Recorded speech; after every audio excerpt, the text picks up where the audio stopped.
The Dolomites weren't just about the views, they demanded something from us. Every step forward required effort. Every climb asked us to keep going. Sometimes, the best moments don't happen right away.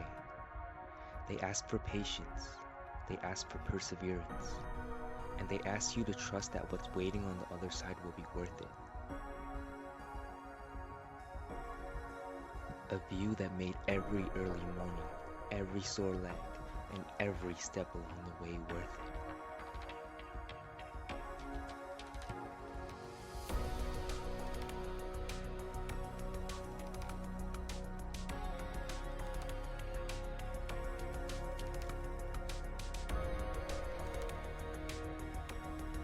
Standing there, surrounded by mountains that had existed long before us and would remain long after us, we started to understand something.